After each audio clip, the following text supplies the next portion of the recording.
Assalamualaikum warahmatullahi wabarakatuh. Sebelumnya, perkenalkan nama saya Farhan Sidik. Saya di proyek usaha mandiri ini dapat bagian pada aspek produksi dari pemasaran dan usaha beras varietas pandan wangi. Yang pertama, aspek produksi, yaitu beras varietas pandan wangi. Yang kedua ada pengemasan dan pelabelan. Beras varietas pandan wangi merupakan salah satu varietas dari padi bulu yang ditanam di Cisalak, Cibeber, Cianjur, Jawa Barat. Karena nasinya beraroma pandan, maka padi dan beras ini sejak tahun 1973 terkenal dengan sebutan pandan wangi. Padi pandan wangi berumur tanam 150 hingga 165 hari. Tinggi tanaman mencapai 150 hingga 170 cm. Gabahnya bulat dan gemuk, bermutu, tahan rontok, berat 1000 butir, gabah 300 gram.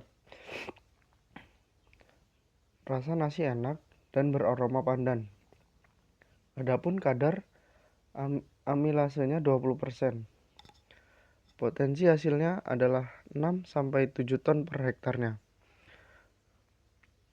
Malai kering pungut. Padi seperti ini punya keunggulan seperti rasanya enak, pulen, dan beraroma wangi seperti pandan. Karena rasanya enak, maka harga berasnya bisa 2 kali lebih mahal daripada harga beras biasanya. Pengemasan dan pelabelan. Pengemasan merupakan salah satu cara untuk melindungi atau mengawetkan produk pangan atau non-pangan. Kemasan adalah suatu wadah atau tempat yang digunakan untuk mengemas suatu produk yang dilengkapi dengan label atau keterangan termasuk beberapa manfaat dari isi kemasan.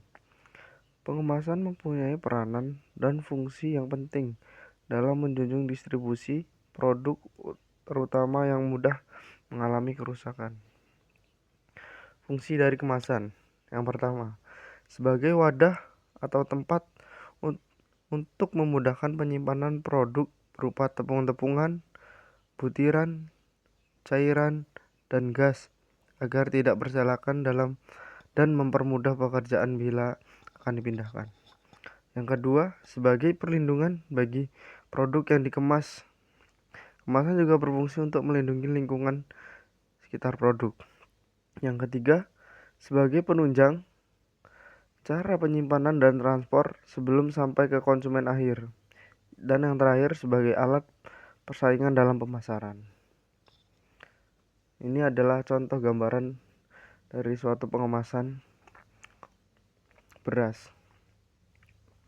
Selanjutnya ada aspek produksi. Proyek usaha pemasaran beras menggunakan jenis varietas pandan wangi dengan alasan varietas ini memiliki keunggulan mutu yang sesuai dengan segmentasi pemasaran. Pengadaan beras pandan wangi adalah dengan cara menyetok beras dari distributor, kemudian kami olah melalui proses pengemasan dan pelabelan sebanyak 600 kg beras dalam satu kali proses produksi. Target pemasaran kami dalam satu kali proses produksi sebanyak 60 karung. Ini adalah proses dari pengemasan atau produksi dari kami. Yang pertama ada input produksi. Isinya ada pengadaan produk dengan melakukan pengemasan kepada distributor beras pandan wangi sebanyak 600 kg. Selanjutnya kemasan karung berlabel dan penjahit atas karung. Proses produksi yang kedua. Isinya ada penimbangan beras sesuai takaran. Selanjutnya ada beras yang telah ditimbang sesuai takaran, kemudian dimasukkan ke dalam karung. Dan yang terakhir, bagian atas karung kemudian dijahit menggunakan alat menjahit karung. Dan yang terakhir ada output. Satu, isinya dari output yaitu Beras yang sudah dijahit kemudian disusun di dalam gudang penyimpanan, selanjutnya dihitung sisa produksinya dan siap dipasarkan. Itu adalah proses produksi dari usaha dan pemasaran beras varietas Pandanwangi. Sekian dan terima kasih. Wassalamualaikum warahmatullahi wabarakatuh.